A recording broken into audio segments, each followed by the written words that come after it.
Long time ago ancient computer users thought to themselves, this is great, but I'd like to watch YouTube in bed. And thus the laptop was born, a portable computer you can take anywhere you want. That portability is the whole point of your MacBook, ThinkPad or other notebook computer, and of course a big battery makes it happen.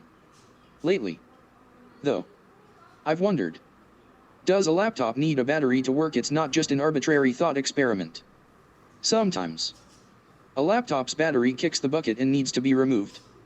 Sometimes, old batteries no longer charge at all, and instead begin to build up a flammable gas, expanding the battery outward. You can see this expansion in action with all sorts of devices on Reddit's r/spicy pillows. While swollen batteries are most associated with aging batteries, newer batteries can suffer, too, either from damage or issues from manufacturing. No matter how it happens, a swollen battery in your laptop is bad news, and it needs to be removed. If you don't know how to properly remove it yourself, carefully take it to a technician that can. When the bad battery is removed, the next step is usually to replace it. But what if you didn't? Could you save the money and continue to use your laptop without its battery, so long as you can live without the portability? The short answer? Yes. But it depends. After all, your laptop might be a portable computer, but it's still a computer. Your desktop computer doesn't need a battery to power all of the parts you need to compute: CPU, GPU, RAM, storage, etc.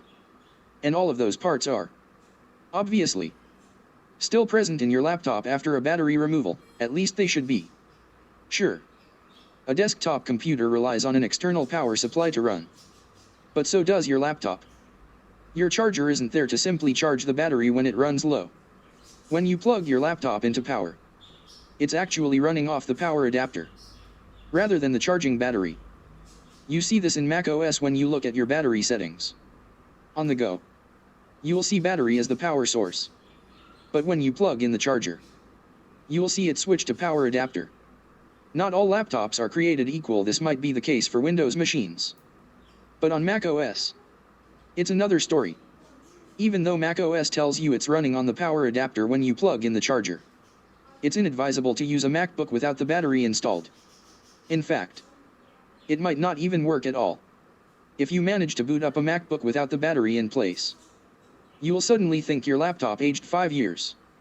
That's because the software, recognizing there is no battery, underclocks, slows down the processor significantly. While it'll work, and you'll be able to use your MacBook without the battery, it'll be a much slower experience. And, in turn, not a fun one.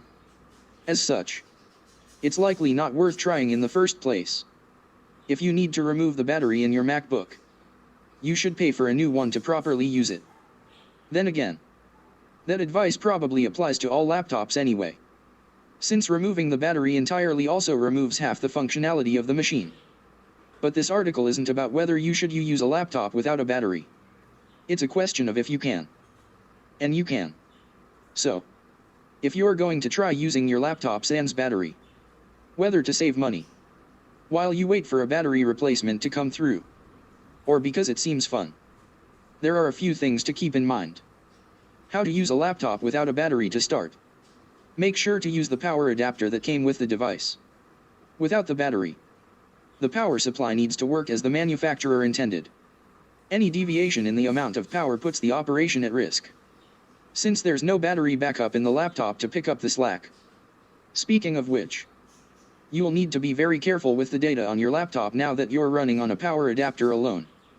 If there's a power outage, or you knock the plug out of the wall, your laptop will turn off instantly, putting your entire system at risk. Save all the time. Better yet, use programs with autosave features. Don't forget to fully power down your machine before unplugging it from power. 2. You might be used to ripping the plug out of your laptop before leaving the room, which you can no longer do for obvious reasons. But you need to make sure the machine is 100% shut down before moving it. If it's still working through the shutdown process, and you unplug it, that's risky business.